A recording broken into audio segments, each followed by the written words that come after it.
El presidente acaba de tener 15 días de convalecencia. Lo operaron de la próstata y teóricamente pasó 15 días en la cama. El país no sintió su ausencia, curiosamente. No sé.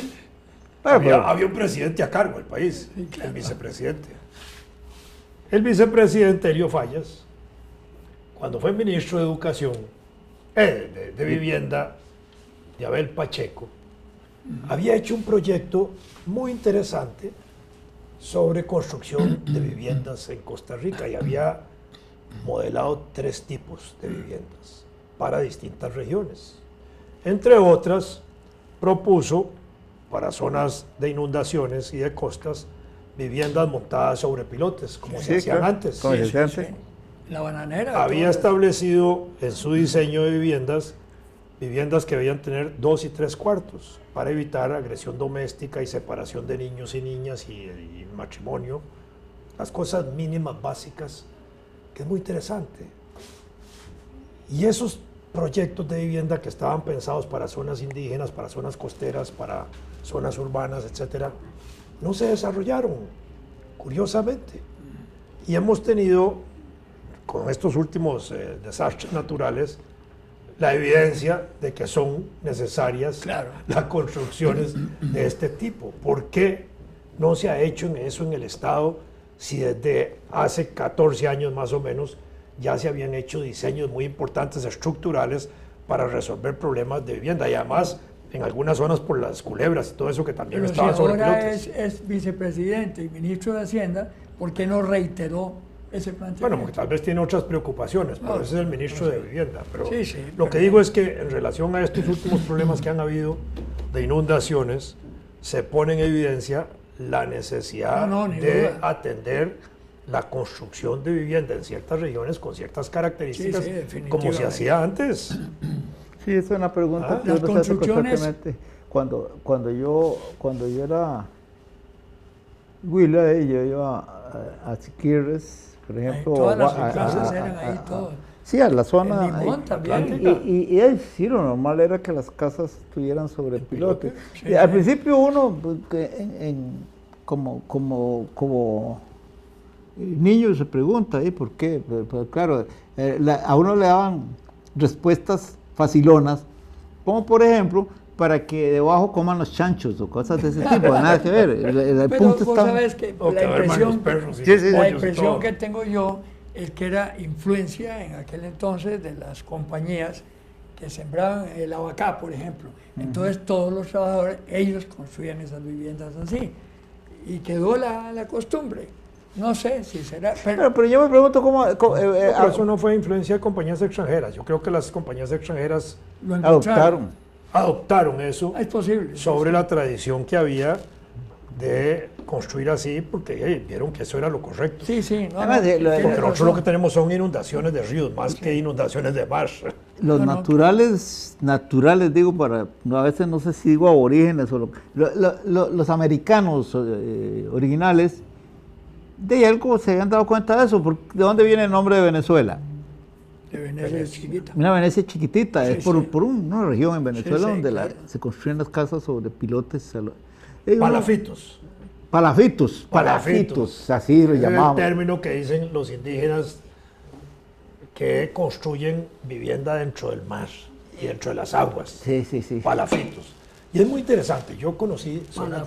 Palafitos. Nunca había oído esos términos. Yo conocí viviendas de ese tipo. Yo conocí ahí en la zona de Zulia, en Maracaibo, en esa zona, palafitos que todavía existen. Entonces uno ve las viviendas metidas en el agua, ya metidas. Y a mí lo que me asombraba era ver que los bebés, los chiquitos recién nacidos y de 1 o 2 años, primero les enseñaban a nadar que a caminar. Porque tenían que pasar de un palafito a otro. Claro. No pasaban nadando, pasaban ahí por algunos palos y eso, pero si se caían tenían que saber nadar, que era muy interesante. Pero es sorprendente ver cómo construyen eso. No, es interesantísimo. Palafitos, la Venecia. Venecia. De paso, cuando Colón llegó al Orinoco. Bueno, pero en Venecia no hay palafitos. No, es otra historia. Cuando digo yo, que es curioso. En Venezuela, pues, pero en Venecia no. Cuando Colón llegó en su tercer viaje al Orinoco, lo emocionó de una manera tal la belleza del río, de la naturaleza, que tuvo un episodio que algunos calificaron de locura del almirante, porque creyó que había entrado al paraíso, al Edén, ¿verdad? Celestial. Sí, sí, una cosa impactante. Bueno, ahí habían palafitos. Sí, sí. Yo recuerdo que en algún silabario, yo desde muy carajillo, ese término no era que lo usaba todos los días para ir a la pulpería, pero yo conocía. Pero a mí me tocó volar de una ciudad en Colombia, con frontera con Brasil, se llama Leticia, porque los vuelos eran muy baratos, y entonces volar sobre el Mato Grosso, en aquel entonces hasta Río, que no existía la capital, la actual. Y se vuela largo rato sobre el Amazonas, y es impresionante, ¿no? Es un río, pero que lo ves, y el avión volaba bajito, esos aviones propellers, 200 kilómetros tiene la desembocadura del Amazonas. Imagínate. La costa costarricense del Atlántico es de 216 o 220 kilómetros. No, pero y la profundidad de agua dulce que entra en el mar es como de 40 o 50 kilómetros. No, es que es un río asombroso. Es decir, ahora, lo más interesante es ver cómo va ampliándose el cauce, porque de Leticia pues es ancho, pero no tanto. Conforme le van entrando los afluentes, vos vas viendo, y es que el vuelo, yo no sé si lo hacía con ese propósito, pero es sobre el Orinoco, no sobre el Amazonas, y su entorno, que en aquel entonces era una cosa de selva virgen, ¿no? Y sí, se iba ampliando el cauce. Una cosa de veras impresionante. Yo le decía a un amigo mío que iba conmigo, me decía, yo guarde se caiga esta carajada aquí porque no nos encuentran en 20 años. ¿Cierto? No, pero incluso desde el punto de vista de la navegación aérea es posible que fuera una ventaja. La cajita negra dice dónde están. Sí. Por lo menos en las primeras 48 horas por ahí. Habría en ese entonces cajitas negras. Yo no sé. Porque eran avioncillos propeller, de dos motores. DC-3, eso era. Era mejor volar con hidroaviones ahí. Sí, claro. Pero el DC-3 nunca tuvo un accidente, qué curioso. Un avioncillo segurísimo fue. Es decir, tiene esa historia, que jamás se cayó un avión DC-3. Sí, no sabía eso. Sí, interesante. Mi nieto, que está estudiando para piloto, ya está muy avanzado. Ese ya es piloto privado, pero él sigue para ser piloto comercial. Y no es que existe el piloto público. ¿Cómo? No existe el piloto público. Si hubiera fuerza aérea, sí. Sí. No, pero el hecho es que en el Ministerio de Seguridad, las avionetas que hay ahí. Sí, esos son pilotos públicos, claro. Ellos estudian entre la parte teórica de todo eso, de la historia de la aviación y los diferentes tipos de aviones. Y él fue el que me hizo ver que el DC-3 nunca había tenido un accidente. Me llamó la atención. Porque aquí volaron muchos DC-3, ¿verdad? Sí. Era el avión clásico aquí, de cuando empezó LAXA y después TACA, muchos años, ¿verdad? Cuando estaban los propellers, después empezaron a venir combinados, ¿verdad? Un jet y propeller, y después ya solo jet. Cuando yo volé por primera vez, yo tenía 11 años, yo iba a cumplir 11 años. Entonces, ¿te fuiste a Cuba en un propeller? Sí, claro. Pero yo me acuerdo que cuando llegué al aeropuerto de Rancho Boyeros, en La Habana, me quedé muy impactado porque en una parte del aeropuerto había parqueado 4 o 5, en aquella época eran monstruos, los Constellation, cuatrimotores. Claro. Y el enanillo del LAXA al lado de aquello. Y miren qué papipilache he venido yo. Fue realmente un golpe psicológico importante. Y todavía me acuerdo que yo como era así de maje, como es uno cuando es de la abuela y es chiquitillo, vengo de esas 2 veces que viajé rezando, porque el piloto, teóricamente el piloto del avión era el ministro de Educación. Sí, me habías contado. Entonces, resulta que ya llego a la abuela y aparece un tío mío que Jorge, nunca había montado un avión, y todo preocupado. Fernandito, es que yo voy a Panamá. Entonces, ¿cuál es el secreto, el mejor lugar para que se siente mejor? Entonces yo sácalas de fantoche para decirle algo, porque ahora yo sabía de aviones más que él. Digo, la cola lo mandaste. No, y hay que montarse sobre el ala.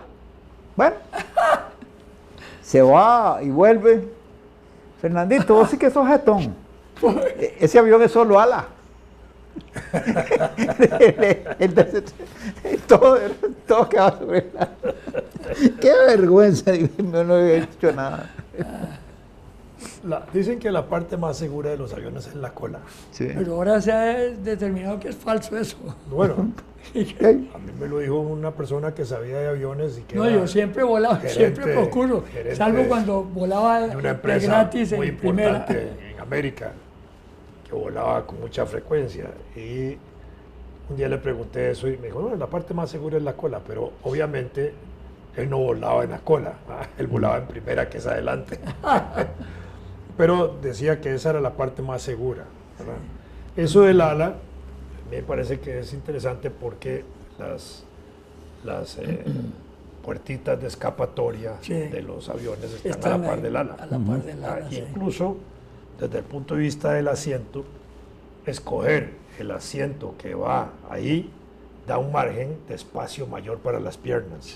Para quien quiera comprar tiquetes debe escoger o la primera fila después de la clase primera, que también es amplia para las piernas, o los campos que están a la par de la puerta de emergencias, que son más amplios y uno va más cómodo, ¿verdad? Solo que en esos campos de emergencia no permiten niños, sino solo gente adulta, y obviamente gente que no tenga alguna discapacidad para que pueda colaborar en cualquier caso, pero ya les dimos un consejo a quienes quieren comprar tiquetes de avión. El único problema de ese primer lugar después de primera es que no tiene mesita.